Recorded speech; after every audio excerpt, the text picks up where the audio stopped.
begin with some words by Reverend Amanda Hendler Voss, a UCC minister who wrote, "The advent of nuclear weapons permanently altered the ethical discourse about war and peace. These weapons mock the sanctity and dignity of life.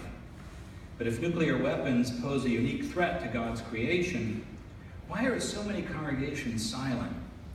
One pastor I know calls it a distance issue that we mistake as irrelevant to our daily lives.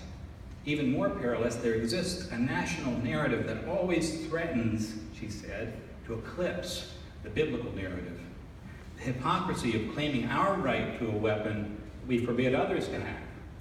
The clear evidence that the possession of nuclear weapons does more to endanger than to deter. The unrelenting hazard of nuclear waste should be openly debated, but all is silenced by the national narrative. The question for people of faith," she says, "is whether we will legitimize such a narrative at the expense of the biblical call to peacemaking." You know, sometimes it seems like there's so much wrong with our world right now. Our soldiers still die on distant battlefields. Civilians of many countries are killed or displaced due to war and violence. Inequity plagues the economies of the world. The earth and Earth's oceans reel from climate change. Lack of stability and sometimes sanity seem to characterize the politics of these days. So with so much going wrong, sometimes on a daily basis, it's easy to lose track of the beauty of the world, the courage and humanity of many people, and all the goodness that still goes on all around us.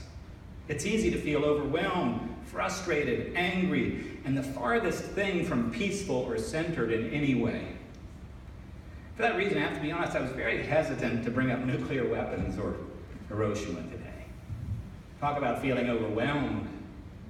Taking on healthcare reform is one thing. The nuclear weapons, most of the time, for many of us, it's just too much. According to writer and advocate Jonathan Granoff, psychologist Robert Lifton once described our failure to deal clearly and rationally with nuclear weapons as a collective form of psychic numbing. When one contemplates the horrific capacity of nuclear weapons, he wrote, and their potential use sustained through the enormous costs of money and intelligence in our society, one must either confront this evil head on or turn away and turn off.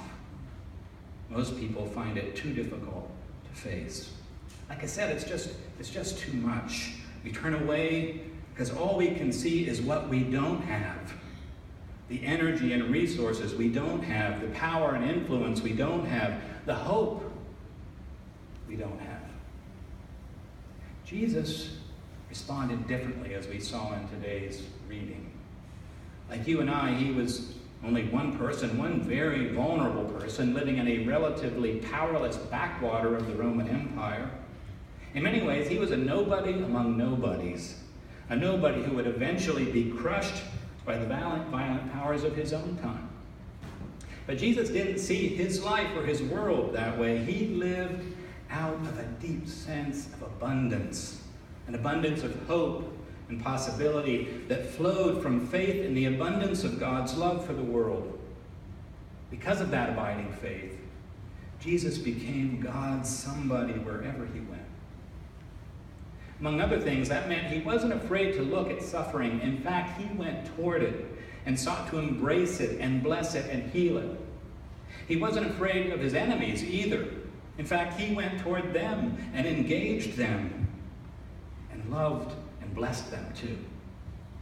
That's what is so inspiring about him. Fully human, he lived in ways that broke open a whole new way of seeing God and what it means to be fully, wholly human. Unless we're willing to look at the suffering of the world within us and around us as he did, we'll never be able to address it, let alone bless it and heal it. Amanda Hendler Voss shares a story about a survivor of the bombing of Hiroshima. Takashi Tanimori was 8 years old when the U.S. dropped the atomic bomb that destroyed Hiroshima on August 6, 1945. He lived less than a mile from ground zero. His mother and sister were killed instantly. He and his younger brother at school that morning managed to survive. His father died within a month.